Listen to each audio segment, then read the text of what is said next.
ಮಿತ್ರರಿಗೆ ರಿಷವಣ್ಣ ನೋಡುವಂಥ ಅವಕಾಶ ಸಿಕ್ತು, ದತ್ತಣ್ಣ ಸರ್ನ ನೋಡುವಂಥ ಅವಕಾಶ ಸಿಕ್ತು. ಮೈಕ್ಗೂ ಕೂಡ ಭಯ ಆಗುವಂಥ ಒಂದು ವಾಯ್ಸ್ ಅಂತ ಇದ್ರೆ ಅದು ವಶಿಷ್ಠ ಸರ್ದು.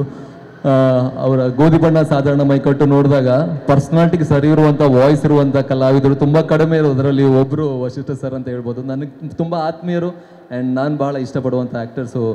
ಲವ್ಲಿಯಾಗಿ ಓಡಲಿ ನೋಡಿದಾಗ ನನಗೆ ಗೂಗ್ಲಿ ನೆನಪಾಯಿತು. ಸೊ ಗೂಗ್ಲಿ ಥರನೂ ಲವ್ಲಿ ಕೂಡ ಅಷ್ಟೇ ದೊಡ್ಡ ಹಿಟ್ ಆಗಲಿ ಅದು ನನ್ನ ಆಶಯ.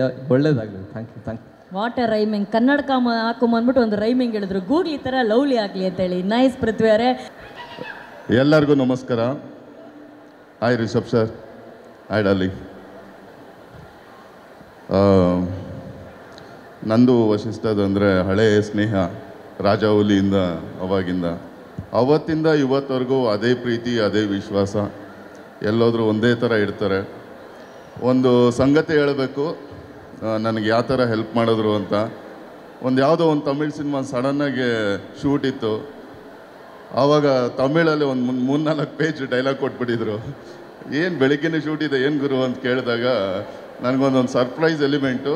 ವಶಿಷ್ಠ ಅವ್ರು ಅದನ್ನು ತೊಗೊಂಡು ನನಗೆ ಕಳಿಸಿ ಅಂತ ಹೇಳ್ಬಿಟ್ಟು ಪೂರ್ತಿ ಅದನ್ನು ಪಕ್ಕಾ ತಮಿಳವ್ರ ಥರನೇ ನನಗೆ ಮಾಡ್ಯುಲೇಷನ್ ಸಮೇತ ವಾಯ್ಸ್ ನೋಟಲ್ಲಿ ಕಳಿಸ್ತಾಯಿದ್ರು.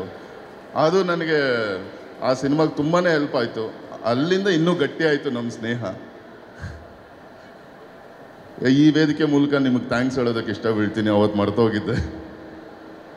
ಸಕ್ಕದಾಗಿದೆ, ಸಕ್ಕದಾಗಿ ಕಾಣಿಸ್ತಾ ಇದ್ದೀರಾ. ಒಳ್ಳೆಯದಾಗಲಿ ನಿಮಗೆ. Waiting to see the trailer. ಮೂವಿನೂ ನೋಡ್ಬೇಕು ಅನಿಸ್ತಾ ಇದೆ. ಒಳ್ಳೆಯದಾಗಲಿ ಅಂತ, ಇಡೀ ತಂಡಕ್ಕೆ ಒಳ್ಳೆಯದಾಗಲಿ ಅಂತ ಕೇಳ್ತಾ ನಾನು ಈ ಮಾತನ್ನ ಮುಗಿಸ್ತಾ ಇದ್ದೀನಿ. Thank you.